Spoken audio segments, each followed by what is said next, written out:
Welcome to the 99% Local podcast.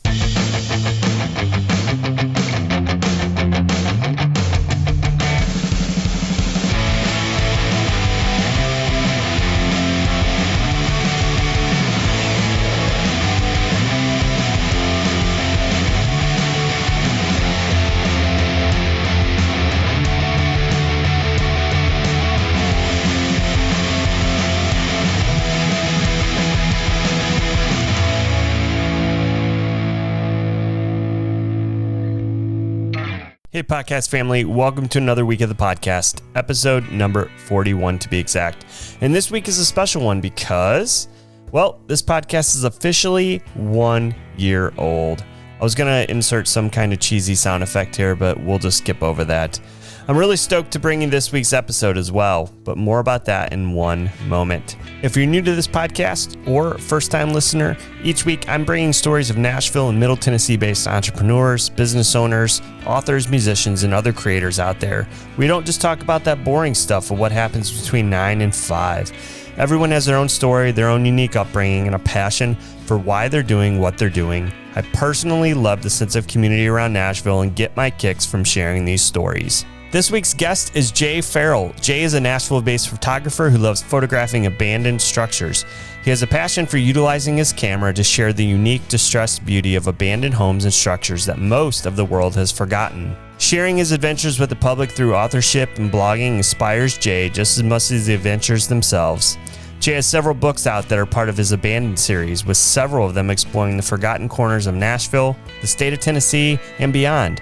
Jay's narrative in his books is straightforward and witty, bringing the reader on the adventure with him. We talk a lot more about all of Jay's books and even those that are coming in the next few months in this discussion. And don't worry, a link to purchase all of Jay's books will be provided in the show notes because you're gonna want to check all these out. Something else Jay's been working on recently is the Farrell Gallery, where he's able to make the work from his travels and adventures available to you in the form of amazing professional prints in which you can purchase.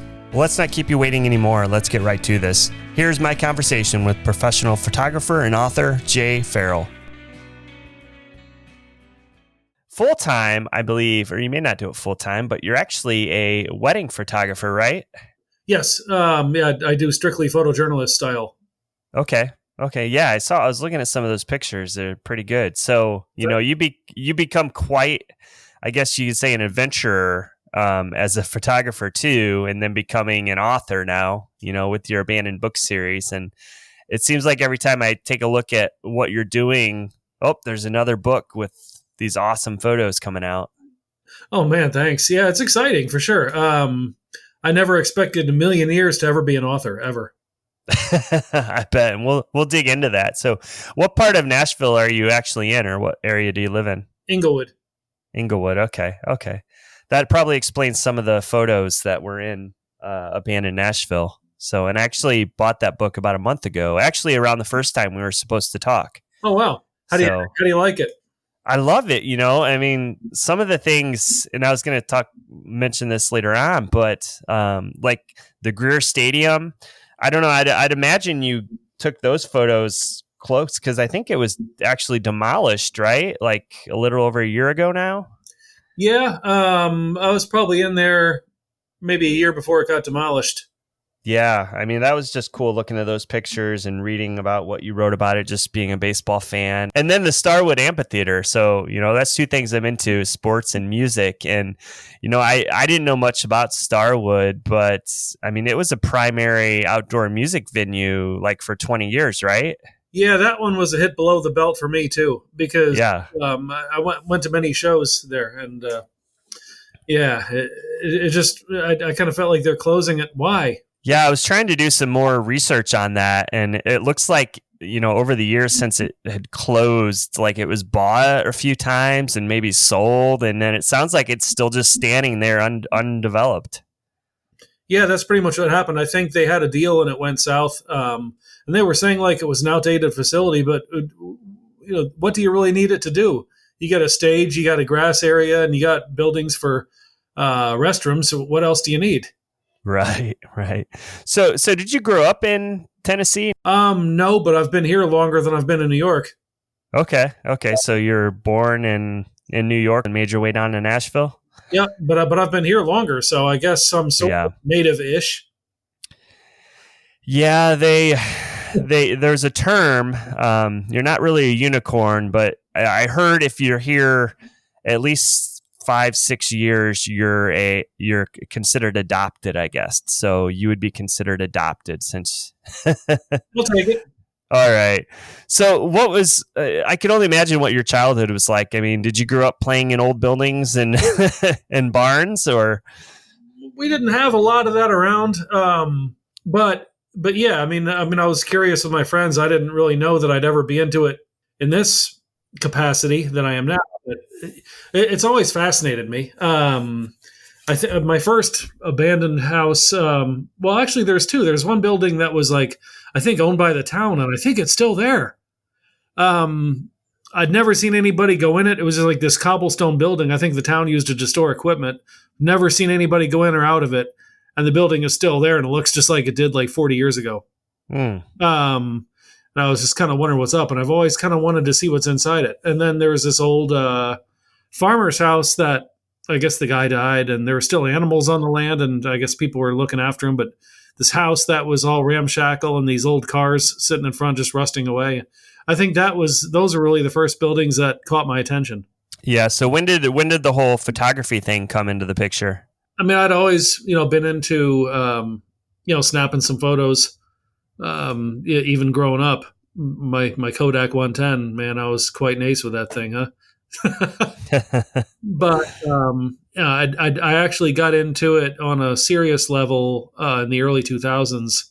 I started off, photographing some models, and a lot of the time we would be going to abandoned buildings. We had our share of them at that time, but now it's still remember there was an old abandoned train car over by Marathon Village, and that was one of my favorite spots to go. But then just over the years, I guess the same thing happened to one of my best friends that I've explored with, that I guess like a model was late or didn't show up, and he just photographed the building. And that's kind of a similar thing as what happened with me. And I just kind of realized, well, it's more predictable that way. The building's going to show up. You don't have to wait for it, and you don't have to clear anybody else's schedule. You can just go do it. Yeah, so that's ultimately what probably drew you to that. So, I mean, did you start photographing anything and everything, or only certain types of buildings? Like, I mean, were you looking for like places that were haunted, or like just anything specific? To tell you the truth, I never really put much thought into. I mean, I'm not saying it doesn't exist. Yeah, but I guess because I don't really go there looking for it, the spirits don't really bother me. And I've been to some places that I have no doubt that if somebody that's really looking for that sort of thing, it would be a treasure chest for them. Sure. Yeah, I was going to ask you your thoughts on the supernatural or haunting. So, I mean, for me, it's, I can't say I really don't believe in something just because I haven't seen it. I mean, I remember being in college. I went to college in Central Illinois, and we had this old abandoned, they called it the insane asylum. It was really just like an old hospital, and people would try to sneak in and take photos and record sounds, and supposedly it was haunted. That would be awesome. Yeah. I don't even know if it's still there or not. We would go out like on Friday night because we were bored college kids and drive down by it, and we're kind of scared to stop, Well, I just had a thought. If you're able to find out, road trip. Yeah. So have you done an abandoned Illinois? No, and I probably won't. But but I mean, I think, I did Indiana, but right. I would love to go to Illinois and do some shooting for sure. But I think future projects, I would do it over time, especially when it's away from home. Yeah. So I'll have to look that place up and send you a message about it. So, yeah. So these places that you decide to shoot or you find or whatever, do you also do research on the history behind them as well? I didn't used to, but since getting published, shortly thereafter I started. And I mean, at first I thought, well, I mean, the building kind of tells the story, just like I don't believe in titling my work. Yeah, because somebody else, I could be taking away their interpretation. Yeah. And also it's almost like I'm telling somebody what to feel, and that just kind of pisses me off when that happens, if I'm trying to form my own interpretation, and then when somebody tells me what I should be thinking. Yeah. But I guess I thought before that it didn't really add anything, that the story tells itself and it can kind of be whatever you want it to be. But then I thought, well, it really does add a personal touch. And sometimes if I'm traveling, outside of my home state, and I kind of have to rely on memory, but there is a feature on my iPhone that it's called Extras. I can make a voice recording and it tracks the location. Mm-hmm. But it's funny how that works. It only works when I remembered how to use it. Right. Yeah, like if I forget to actually do it, then I got to remember where I was. But there's been times I was able to do it and reach out to Facebook communities or historians and find out more about it. And it was rewarding when I could. It kind of brought the story to life and it personalized it more. So yeah, I really do. I mean, if it's a random farmhouse that I go explore, I don't really care if John Smith lived there in 1920. But if it's like an old store or factory, then yeah, I want to dig into it. Yeah. So have you ever found yourself in trouble exploring? No. No? Mm-mm. No, but in and out of these places over 15 years, never once I had a gun pointed at me or been arrested. I've actually had a couple of encounters with cops and they were pleasant. It wasn't any big deal.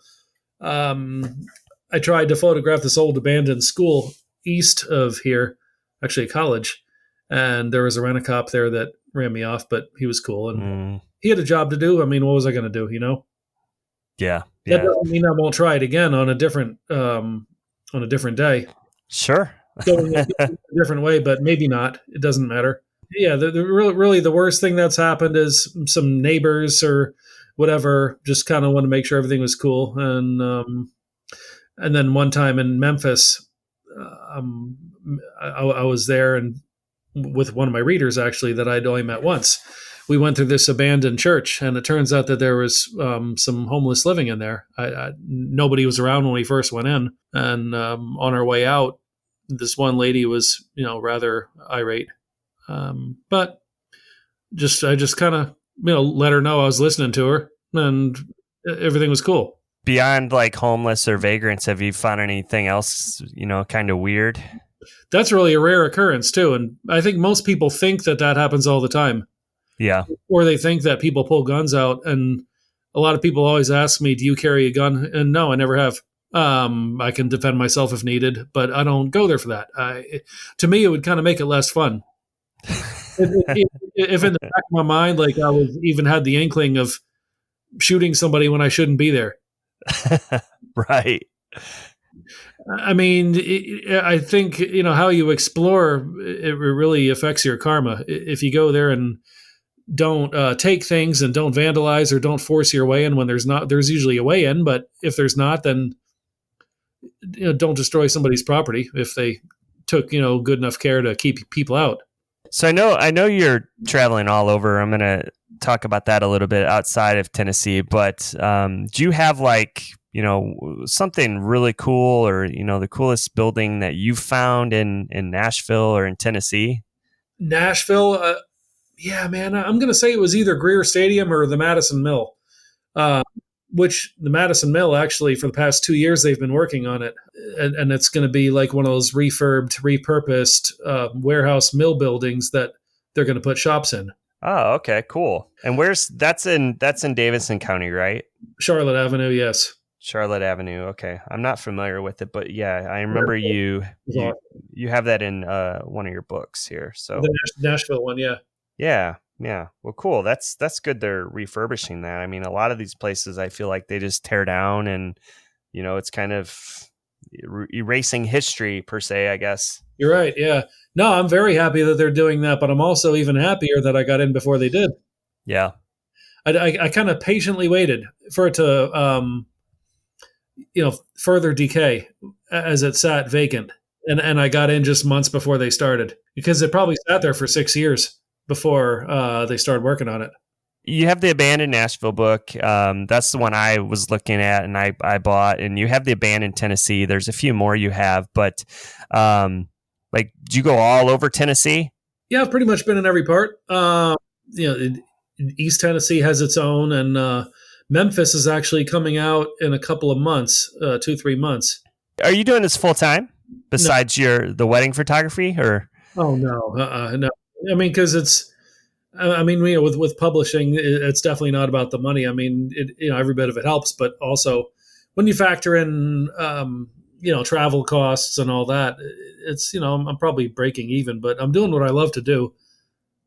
And it's very much a long-term thing. But yeah, but it's definitely very rewarding. It's good for any photographer's career for sure. And it provides some new opportunities. Like I've gotten to meet people that I otherwise wouldn't have met.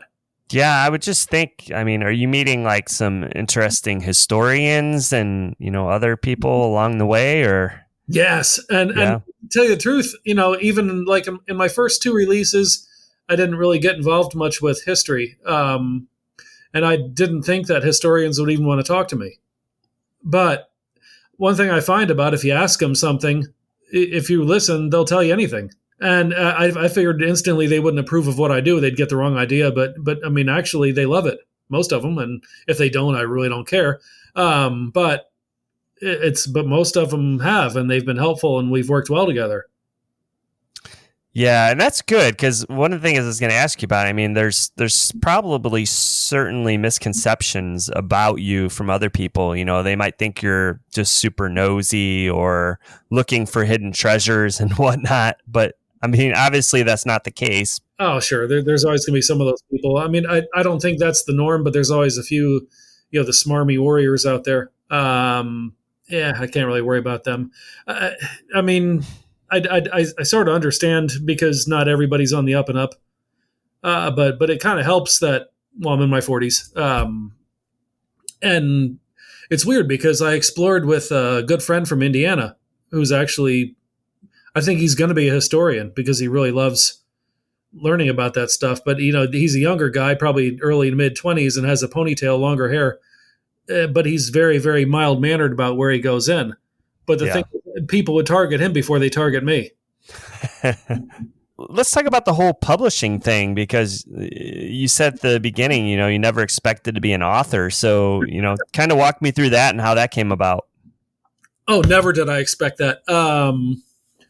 I've always, definitely had attention deficit issues, and never really, I still don't read. I mean, I can, but I just don't. And I didn't even really know I had the gift of writing until I started blogging about 10 years ago. But even then, I remember dating a writer early in the game, and she said, your writing is really good, but the thing is, you have a tendency to do branch off topics in the same article. So kind of keep it concentrated and keep going with that. And just that little bit of advice really helped me along. And different things that I didn't used to care about, like certain grammatical errors and different things. Like I really had no clue a few years ago that it's with an apostrophe and it's without really existed. I thought it always had one. And even things like menswear, like say like a men's jacket, there's no apostrophe at the end of men's, which I thought that's how it was, but it's just like the man's jacket, the same thing. Right. It's things like that I didn't, I mean, not that I wanted to be ignorant, but I just didn't think about it. But now that I'm published, it's like, okay, well, I'm really trying my best to make sure I learn all this. And I'm even using thesauruses and so it's definitely changed things, but I never really had interest in that before. And I remember in high school, English wasn't my favorite subject at all, but there was one teacher that stuck out in my mind. I really wanted him for a teacher, and I had him, but his course just totally lost me. It was something like mystery literature, and I was just like, "What the hell is this?" I mean, like, what? It's just kind of, it was kind of like algebra. Like, what am I ever going to do with this? And I just don't get it. I probably could have, but people like me, we do better when we find something interesting. But for whatever reason, here it was 30 years later. I asked. I'm only friends with like a few classmates on Facebook, but I asked, does anybody know how to get a hold of Mr. Smith? and they put me in touch, and I messaged him. I didn't think he'd remember me, but I told him, it's like, guess what? I was in your class, and you pretty much booted me out of there. And I think I remember we had an argument after class, but no, administration got involved, and we went on peacefully. But now I'm a published author. Yeah, I mean, so you're published, I believe it's with, is it America Through Time, or at least that's the publishing series, or? It is the series. Fonthill Media is the publisher. They're out of the UK. Okay. Which now they're off of furlough, thankfully. So hopefully they can, start recovering, because COVID was a blow to them as well. But really good people to work with. And there's a US based office, the copy editor. Thank God for her. She's taught me a lot too. Yeah. So how did that relationship come about? Did you kind of just start submitting stuff to them, or did you know someone there, or? I had no idea they existed, or that such a thing was ever in the pipeline. But this guy named Jay Slater emailed me and asked. He must have found my work online, like my blogs and stuff, my abandoned work, and he asked if I'd be interested in writing books in the series. And I was a bit overwhelmed by the email. Or naturally, you're always a little bit skeptical that you're going to be contacted that way, or that it's legitimate, or right, or that the information you're getting is true. So I don't think I even responded to the first email, but the second one, I thought, okay, well, there's something to this guy. I told him, well, if I can set up a phone call, then I'm happy to talk about it and learn more, but I don't know why you'd want me to write books. That might not be a good thing for you, but let's talk about it. But I just remember when I told Mr. Smith about that, and he's just like, well, you're right. I didn't expect that, but I do remember you. And, and we just started talking, and we even met up when I was in New York visiting. And it's kind of reopened that relationship in a positive way. And, different things like, the publisher and historians, a lot of things have come about. So it's exciting. I even got to meet my publisher in London a couple years back. How many books do you have now? There's 10. And 10. Okay. There's going to be more coming. All right. So are you able to name all 10? Maybe. Let's all see. Right. I know we got do you want me to, or? Let's do, let me help you out. So you have Abandoned Nashville. You have Abandoned Tennessee. Yep. You have, is there an East Tennessee? East Tennessee came out early this year, yes.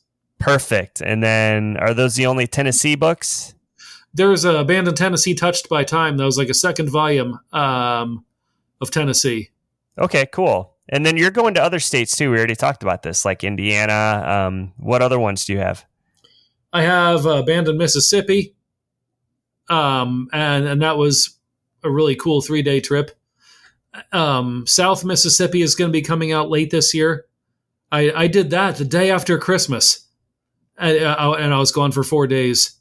Oh, wow. I'm just thinking, like, if I didn't do these trips early this year, a lot of these projects couldn't have gotten done. I never would have thought things would have ended the way they did. But before I get too far off on that, I also have Alabama and 2 Kentucky volumes. Oh, wow. So let's go back to these trips. So you said you go on like 3-4 day trips, maybe longer. So do you do all the pre-planning? Do you know where you're going, or do you just kind of set a path and go look for these buildings? The latter. The only plan I had, like going to the Mississippi trip, was that on the final day, I was going to have lunch with my friend in Memphis on the way there. And that was during all the floods. A lot of roads were washed out. The Delta was flooded. What better time? And then on the final day, I was going to meet up with a historian in Northeast Mississippi who was going to take me around some places. Other than that, the world was mine. Yeah. So what's next on the horizon? You said Abandoned Memphis is coming out later this year. When's that actually coming out? I think late September. I think the publishing date was like the 25th. I don't know if COVID's going to delay that at all or not. But yeah, then the South Mississippi book is going to come out, I think, a month later. And I don't know whether it's November or December. Eastern Kentucky, which was made up of 3 different trips. That is going to come out, and that'll be well worth a wait. But it'll probably be late this year or early next year. And it's really hard to pick a favorite when I love them all. I mean, naturally, as I've gone along, I've grown as an author and I've adopted certain things that I think have helped. But it's so hard to pick a favorite, but the Eastern Kentucky one might be it. I'm like addicted now to, I mean, you have some photos on social media, but after getting Abandoned Nashville, I'm like, I need to start getting the rest of these. And Hey, I'd love to sign some for you. Currently, I'm working on a Farrell gallery project where I sell fine art prints of my photography, so that way, I can sell people wall art of my abandoned stuff and even some slightly different stuff. But I figured, somebody that's looking for flowers in a field or sunsets, it's the wrong place for them. But yeah, no, that's a that's a good thing. I mean, I would think that people, especially, going back to the Greer Stadium thing, like if there's a huge, Sounds fan that would want that piece of art on their wall, that would be a real cool thing. I'm hoping so. I guess that could work two different ways. Like either they'd love it or they'd, say like, that's not how it used to look. I don't want that wall, but yeah. Hey, you don't know till you ask. Yeah. Yeah. So where are your books available? Are they just online or? Oh, isn't that a loaded question right now? I don't know who's open and who's closed, and it's so sad. I hate it. Yeah.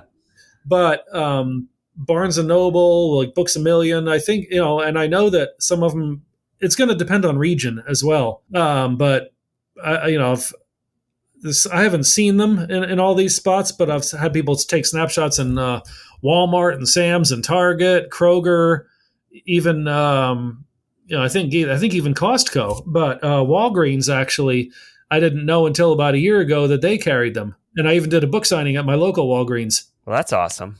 Yeah, so I was really thrilled to see that. Because it's right in my neighborhood, and I just remember the girl that worked there. I happened to see it, and I'm just like, would you think I'm lying if I told you I wrote this book? And she's like, nah, you didn't really. I'm just like, well, yeah, you might be right. But I open up the About the Author page, and I'm just like, maybe it's somebody that's equally as good looking, but what do you think? And she's like, oh my God, it is you. Yeah, I was looking around too, and it looks like you were featured in the Tennessean last fall as well. I think they did a article about urban explorers, and I think there was a video of you, and they were talking a little bit about what you're doing. That was really awesome that they did that. I so appreciated that feature. And I think my way in was being on the panel for Southern Festival of Books, and actually Arcadia Publishing does the distribution of my books because they're stateside and they do more of that. But the other authors, I think, were Arcadia authors. So that really helped me out, having that as my shoe-in for that interview. Yeah. So what kind of event was that? The Southern Festival of Books. They had like vendors outside selling them, and even in different rooms in the library, they had presentations. And I was actually on a history panel. All the other authors were actual real historians. And I was kind of the wild card, but actually 2 out of 3 questions were for me from the audience. It was kind of cool. Yeah. When you talk about history, that's kind of to me, especially, it's a more interesting area. So Arcadia Publishing, I was going to ask you about that too, because I'm familiar. They do a bunch of books, like Images of America. I was looking at that earlier on, and I'm familiar with those books. So Arcadia does your distribution then? Yes. And to tell you the truth, America Through Time, I think that's Fonthill Media, the publisher's actual series. I didn't know if they're going to call it that or the Abandoned Union. And actually, Jay, my friend in England, he's the one that came up with this as a series. But I think most of us have never been authors before. And I was actually one of their first authors in the series. But Arcadia, they do the distribution. It took me a while to figure out that dynamic. But yeah, I think Arcadia mostly, is history and this type of art. Are you doing more speaking too? Like, obviously not now, but is that something you've been trying to do on a regular basis prior, I guess, to COVID? Whenever I could. really the largest group I've been in front of in person was at the library. There's probably, I don't know, I'm guessing there's 100 people in the room. Each one of us did a 15-minute presentation. And mine was a bit different from the others. You can tell they've done it before, but hey, I guess I winged it, and it came out all right. Yeah. People seem to like it. That's for sure. Yeah. Yeah. Or else they found it interesting, but it wasn't their cup of tea. I don't know, but I think people enjoyed it. Yeah. Well, that's awesome. What else do you have going on? I mean, what do you do outside of photography and in exploring? Yeah, I try to keep my fingers in whatever I can get hold of. I also do headshots. I'm really not a portrait photographer, but it turns out to be a really good thing for me to do. But here lately, again, there's not much of it. Right.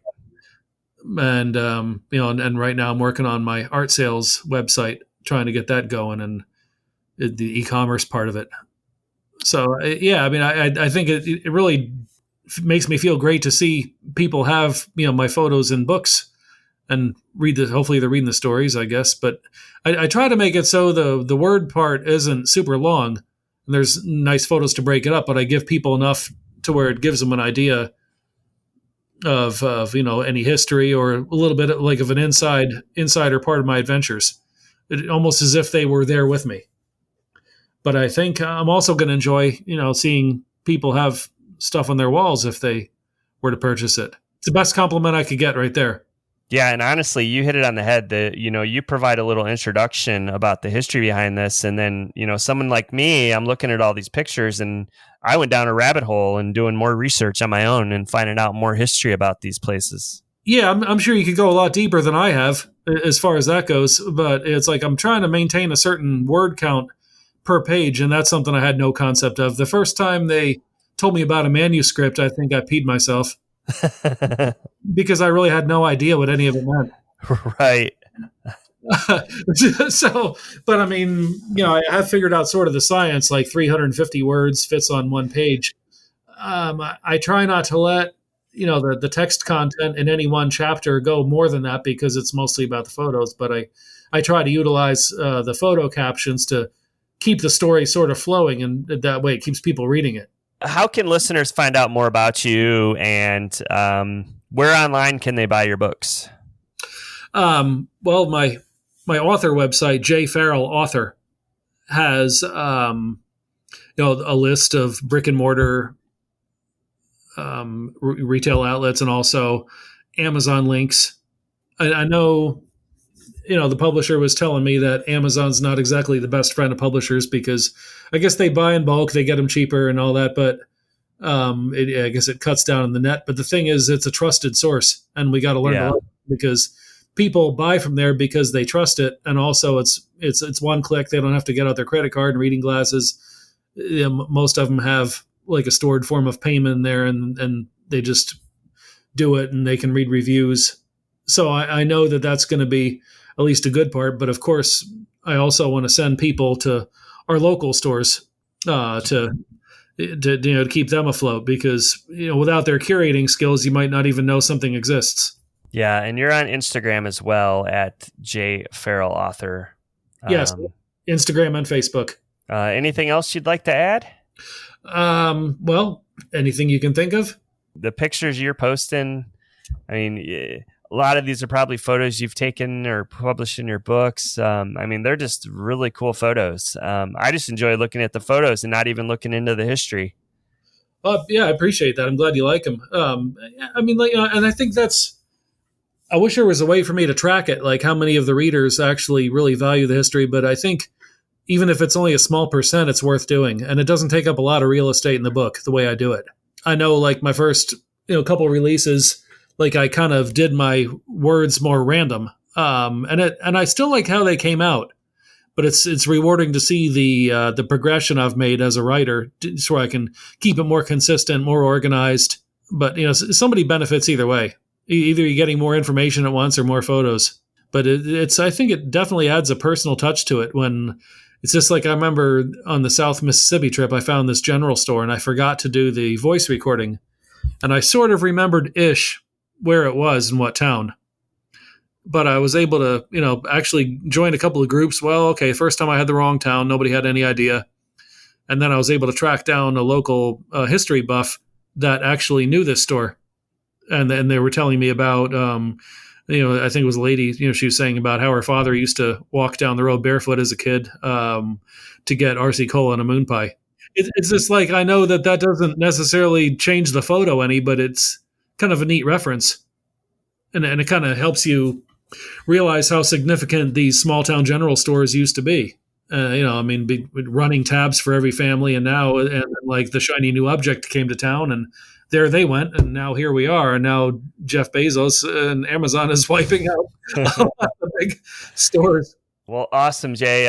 It's been a pleasure to have you on. I'm seriously looking forward to getting more of your books and seeing what else you do here in the future. Oh man, yeah, I sure appreciate the support, and hope to meet up with you when this is all over and grab a cold one. All right, sounds good. Oh man, thanks so much. I really hope you enjoyed the episode. And as always, thank you so much for listening. If you'd like to get a hold of me, you can always email me at 99percentlocalpod@gmail.com. Or you can actually drop by the contact page on the website and send a voice message that may appear in a future episode. Speaking of the website, you can find it at 99percentlocalpod.com. And while you're there, make sure you catch up on any and all past episodes. If you'd like to support the show, you can do it in a few different ways.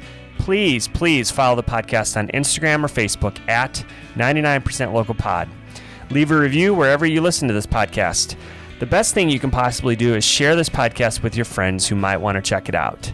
Lastly, would you consider contributing to this podcast on a one-time or ongoing basis?